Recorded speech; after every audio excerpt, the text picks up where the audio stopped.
Hi everyone. So this is a lesson that's about special products. So we talked yesterday about how to factor trinomials. So we specifically talked about how to factor when you have something that looks like ax squared plus bx plus c. So something like x squared plus 3x plus 2. Okay. So just as a review, remember you're looking for what multiplies to give you this but adds to give you this. So if you think about the factors of 2, you have 1 and 2, and if you add those, you get 3. So you would say, okay, well, I know that because it's a trinomial, it's something times something. In order to get x squared, it has to be an x times an x. And then if I put a 2 and a 1 here, 2 times 1 is 2, and 2 plus 1 is 3, so these are both pluses. Okay. I want to start by looking at some of your homework problems just to kind of make sure we're good with that before we talk about special cases. So, you don't need to get your homework out, but just to kind of talk through some of these. So, if we were looking at, let's say, number 13, so we're looking for the factors of 28. So we have 1 and 28, we have 2 and 14, we have 4 and 7. So, multiplying this out, we know that in order to get k squared, it has to be a k and a k. In order to multiply and get a negative, we have to have one plus and one minus. The order doesn't matter. Okay? And because I have a plus and a minus, I know that with all of these numbers, I'm not adding them, but I'm subtracting them. I'm finding the difference of their numbers. And I want to know which one gives me a difference of 3. Okay? So I'm looking at this and I can see it's 4 and 7. My answer needs to be negative, so that means that my larger number needs to be negative. So this has to be a 7, and then this has to be a 4. Okay, so 4 times negative 7 is negative 28, and 4 plus negative 7 is negative 3. You should always check your answer. It doesn't take very long. Okay, in this one's kind of an interesting case, because in this one I'm looking to see what multiplies to give me this constant. So if I think about all my numbers, one of them is 9 and 9. And I'm adding to get a 0 because there is no middle term. And that's actually what we're going to talk about today. So if I get k squared, it means k times k.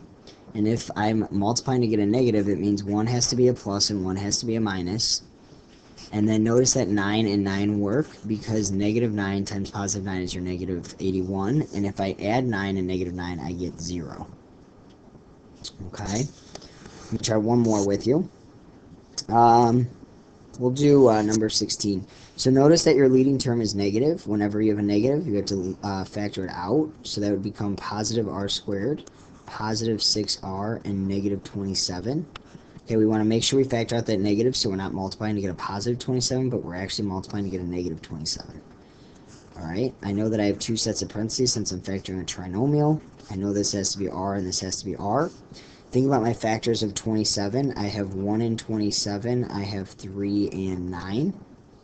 Okay, because I'm multiplying to get a negative, I know one's a plus and one's a minus, so I don't want to waste my time thinking I'm going to add these numbers. I'm actually going to find the difference of them to get 6.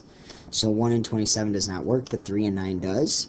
And I need my answer to be positive, so that means the 9, my bigger number, has to be positive, and my smaller number negative. Okay, double check your work. 9 times negative 3 is negative 27. And 9 plus negative 3 is positive 6. Okay, so then let's talk about today's.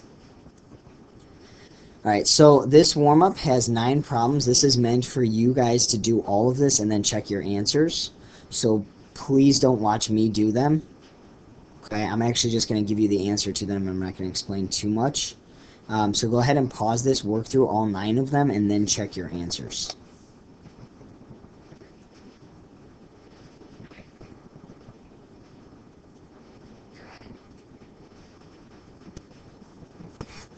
Okay, so here are your answers. I left 2 out because I want to talk through these 2 specifically, but check your answers and see how you did. Give yourself an idea of, at least out of these 7, you know, how many you're getting right and how many you're getting wrong. You guys are going to notice that as you do this, the more that you do it, the quicker that you will become at what your factors are and what adds or subtracts. It's just combinations of numbers. You have to work through it. It could be a struggle. It might not be, but as you continue to do it, you will become faster. Okay, even if you're good with it now, you will become faster. Even if you're slow with it, you will become faster. You just have to keep practicing. Okay? So I want to talk through number 6. With number 6, Always look for a GCF first. That's why that was the very first type of factoring that we did. It's very important that that's how you start. By factoring out of 4, I make all of my numbers become smaller. So I factor out of 4, I get an x squared. 8 divided by 4 is a 2x. And then I want to talk about this. Whenever you're dividing by 4, you're splitting a number in half twice.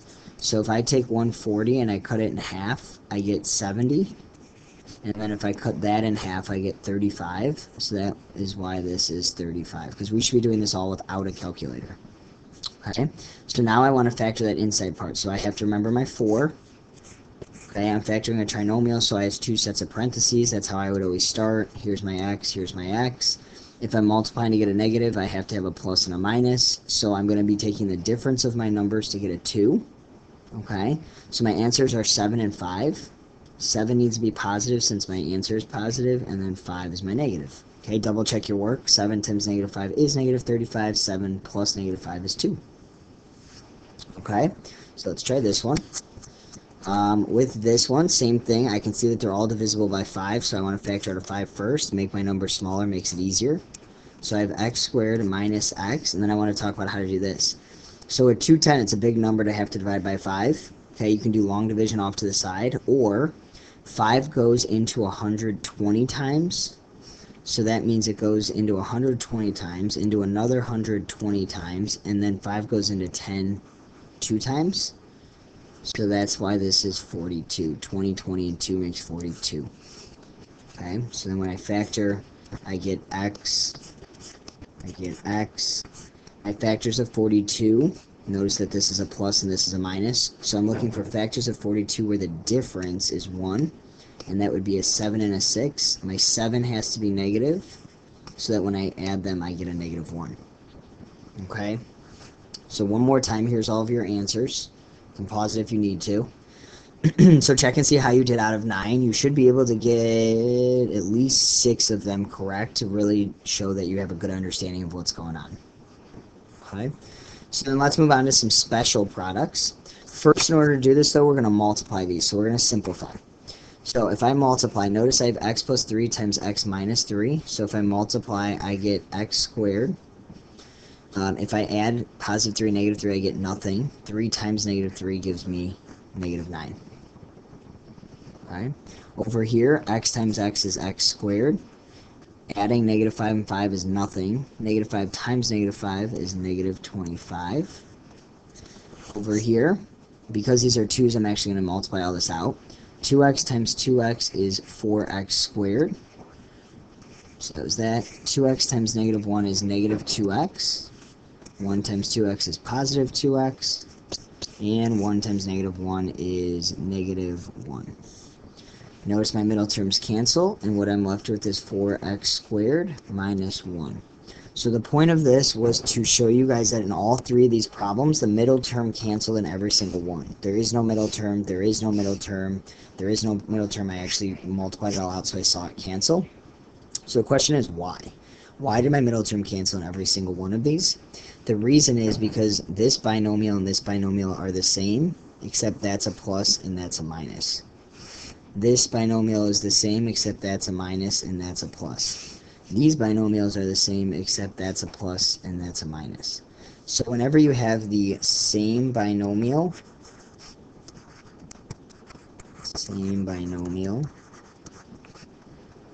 with a plus and a minus, then you will have no middle term.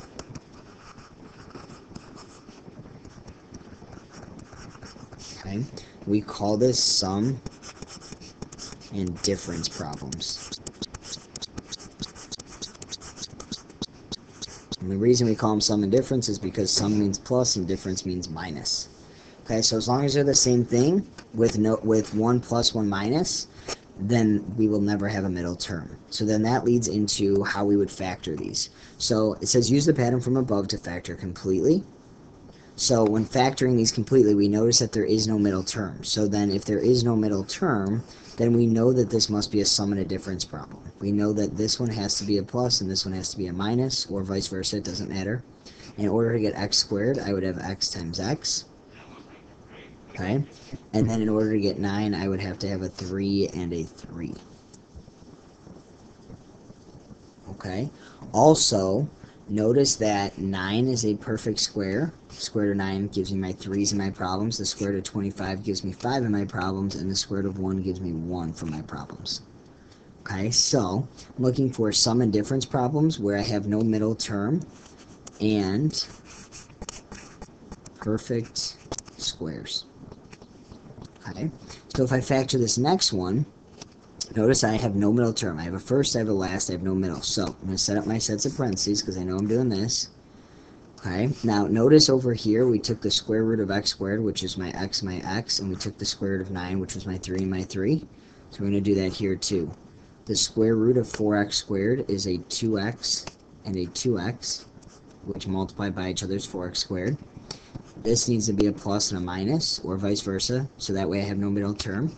And then the square root of 25 is 5 and 5. And then there's my answer. Okay. Same thing with the next problem. Notice that this is a perfect square, this is a perfect square. We have no middle term. So that means we can say the square root of x squared is x and x. The square root of 1 is 1 and 1. 1 has to be plus, 1 has to be minus. Okay, and again, notice that by adding them, I get no middle term. Okay, if I do that again, notice that both of those are perfect squares, and that's a perfect square. So set up my parentheses. The square root of 49 is 7x, so 7x. Square root of 4 is 2. 1's plus, 1's minus. Okay, so again, notice that they are identical binomials except plus sign, minus sign. Identical plus minus. Identical plus minus. Identical plus minus. Okay? Alright, the back side. I'm going to do a couple problems with you guys. And then you guys are going to try to do the rest, and then you're going to unpause it and kind of listen to me explain, okay? I'm going to do these first three. So in these first three, not only are you factoring, but we're solving. So the directions say to solve, and what we're going to do then is we're going to use a method of factoring to solve, okay? So if you remember back 2 days ago, we talked about if we have something equal to 0, and we have something times something, so like if we had x plus 3 times x minus 8 equals 0, then since I have something times something equals 0, I can use the zero product property and say that then x is negative 3 because of the positive and x is 8 because of the negative. So what I want to do is I want to make this trinomial look like this. So in order to do that, I factor. Okay, so I know that m squared, then this has to be an m and this has to be an m. Okay, I'm thinking about my factors of 16, but I need to multiply to get a positive and add to get a negative. So that means that these both must be negatives. Two negatives multiply to give me a positive, but add to give me a negative. So I'm thinking about my factors of 16, where I add them to get 8. And that would be a 4 and a 4. Okay? So because of how I have this written, I have m minus 4 times n minus 4 equals 0. So that means that m is 4. And there's only one solution because it's the same solution for both. Okay? Alright, and the next one, I actually don't need to factor this. I could if I want. I'm going to show you that we can do what we just did before. We have no middle term, and that's a perfect square, and that's a perfect square. So I could say y and y. Square root of 121 is 11. One's a plus, and one's a minus. So for this set of parentheses, I get negative 11, and then for that set of parentheses, I get 11. So my two answers are negative 11 and 11. I could also treat this like taking square roots, because I only have one thing being squared, only one variable. So I could add 121 to both sides, and I get this. And then I could take the square root of this. I just have to remember that when I take the square root, I get plus or minus. Square root of 121 is 11. And then notice that answer is the same as up above. So these are the same thing. So there's actually two methods for how you could solve this. Okay. And number 19, I can see that all three numbers are divisible by 2, so that's my GCF. Okay, always start with a GCF. So I have 2, and then I have k squared minus 10k plus 25 equals 0. Always start with a GCF. It makes your numbers smaller, and smaller numbers are easier to factor. Okay, so I have a 2, and then here's my two sets of parentheses, and I have a k, and I have a k. I'm multiplying to get a positive and adding to get a negative, so it must be minus minus. My factors of 25 are 5 and 5, and they do add to give me negative 10. Okay, so now that I factor this, I have something times something times something equals 0, so I have 3 equations. This one does not give me a solution because I would be saying 2 equals 0, and there's no variable, it's not true, so nothing. But then k minus 5 tells me that k equals 5, and I get that answer twice, so I only need to write it once. Okay, I'm going to skip down all the way to number 23. In number 23, I can solve this in 2 ways. I only have one variable, so I can solve it by the method that we used on Monday, which was taking square roots, so I could isolate it. So I could say, okay, I'm going to divide by 18 here, divide by 18.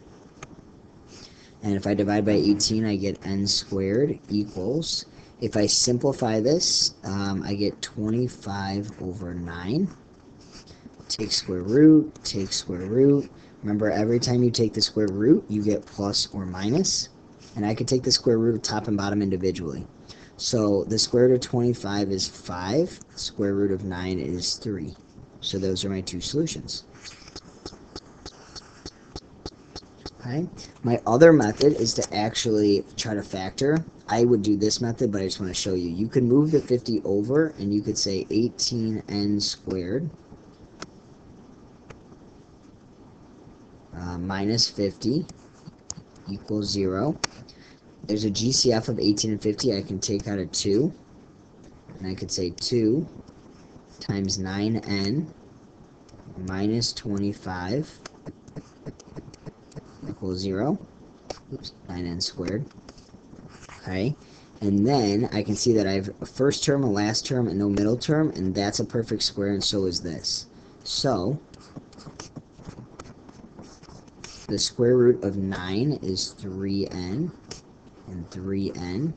The square root of 25 is 5, and 5, and 1 has to be plus and 1 has to be minus. Okay, and then notice that this set of parentheses is going to give me n equals, I would subtract 5, divide by 3, and this one would give me, I have to add 5 and divide by 3. Both are the same solution, so it's nice to have options. Okay, alright, let's do 28. In 28, again, I'm going to look for a GCF. I can see that all of my numbers are divisible by 2 and x squared. So I'm going to factor out a 2x squared, which gives me x squared plus 3x minus 4 equals 0. Okay, I can see that I have a trinomial. So I'm going to set up my 2 sets of parentheses. X squared, this has to be an x, this has to be an x. In order to multiply and get a negative, plus and minus. Again, notice that I'm doing all this before I'm even thinking about what my factors are. Now that I've done all this, now I'm thinking, okay, what are my factors of 4? My factors of 4 are 1 and 4, and 2 and 2. But I need to subtract them to get a 3, so this doesn't work, but the 1 and 4 does. I need to get a positive 3, so the 4's got to be my positive, and 1's got to be my negative. Okay, now I have this times this equals 0. So I do have 3 equations because there's a variable out here. So I'm going to say, okay, when does this equal 0? I'm going to solve it. If I divide both sides by 2, I get x squared equals 0. Take the square root. I get that x is plus or minus 0, which is just 0. Okay, and then in my other ones, I get x equals negative 4, and I get that x is 1. So I get 3 solutions.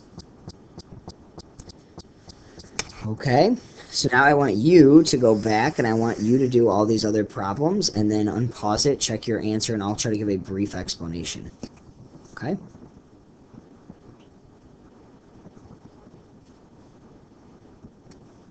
Okay, I'm going to go through and explain each of these, but if you're just going to check your answers, you can fast forward to the answer. Okay, so no middle term. Perfect. Both of these are perfect squares. Okay, so this would be 4v. 4v. Square root of 25 is 5. 1 has to be plus, 1 has to be minus. So in this one, v is, you're going to have to subtract 5 and divide by 4. And in this one, you're going to have to add 5 and divide by 4. Okay? In the next one, you can factor 4 out of everything, making your number smaller and more manageable. So you get k squared plus 4k plus 4 equals 0. Factor, again, we're factoring so that we can solve. I get k and k. My factors of, so I'm looking to multiply to get a positive and add to get a positive. So 2 and 2. So this 4 does not give me a solution because there's no variable. The first set of parentheses and the second give me the same solution of k equals negative 2. Okay, remember it's opposite. Alright, over here, I'm actually going to solve this by taking square roots since there's only one term that has a variable. So I'm going to add 5 to both sides. This gives me this. I'm going to divide by 80. So a squared is 1 over 16. And then I can take the square root of both sides. Remember, when you take the square root, you get plus or minus. Square root of 1 is 1. Square root of 16 is 4. So you get 2 solutions. And you could have factored that as well. You just have to find a GCF first. Alright, next problem. Notice that my leading term is negative, so I'm going to factor out a negative, which leaves me with x squared. This changes to negative 18x, and this changes to negative 63 equals 0. Okay, so again, notice the work that I'm going to do before I get to even thinking about my factors. So this has to be an x, this has to be an x. If I'm multiplying to get a negative, this has to be a plus, this has to be a minus. Think about my factors of 63. I have 1 and 63, but the difference is not 18. I have 3 and 21, and that does give me 18. So normally we think of 9 and 7, but we can do other factors. So 3 and 21. So 21 has to be negative, and 3 has to be positive, so that when I add, I get a negative. The negative does nothing because there's no variable. It just helped me factor more easily. So I have x equals negative 3 and positive 21. And those are my 2 solutions. Okay. You can solve this by factoring, or, so if we were to solve it by factoring, we would say this. Square root of this is t. There's no middle term, so one's plus, one's minus. Square root of 36 is 6. So I can see that t is plus or minus 6. Okay, you could also add 36 to both sides and take the square root. Alright, 2 more. Okay, I'm going to divide both sides by 4, leaving me with x squared plus 5x minus 6. Always, always, always look for a GCF first. It makes your job easier, and easier means you're more likely to get it right. So this has to be an x, this has to be an x. I'm multiplying to get a negative, so one's plus, one's minus. So I'm looking for factors of 6 where the difference is 5, which would be a 6 and a 1. Be very careful, it's easy to say 2 and 3, but the difference of that is 1. It's got to be a plus 6 and a negative 1. 4 does nothing for solutions, so my solutions are x equals negative 6 and positive 1. Okay, last one. In this one, there's a problem with this. All 3 terms are not on the same side, so I'm going to move them all to be on the same side. I'm actually going to move this term and this term to the other side so that my leading term becomes positive. So I'm going to say 0 equals, if I move it, it becomes a positive 3x squared, a positive 24x, and still a positive 36. Okay, I'm going to factor a 3 out of everything, so I get x squared plus 8x plus 12 equals 0. Factor, I get an x here, an x here. Everything's positive, so plus plus. Factors of 12 that add to give me 8 would be a 6 and a 2. There is no variable out here, so x equals negative 6 and x equals negative 2. Okay? So, we've gone through a lot of problems. We're starting to add on and really start to have to decide what to do in each problem. So make sure that in each problem, guys, they all start the same, meaning everything should be set equal to 0. Make sure that you look for a GCF first. Make sure you decide, do you want to factor it or do you not need to? If there's only 2 terms and only one term has an n squared, then you don't need to factor if you don't want to. Sometimes factoring isn't an option. Okay? Your homework is going to look like this. and you're going to have to solve. So remember, in order to solve, we factor, or sometimes maybe we don't need to factor, and we could just add 25 and take the square root. But you have to decide. You have more options now to think about. Okay? Always look to factor something out. So like in this one, you could factor out a half out of everything, and that would make your numbers more reasonable. You should be looking to factor out negatives.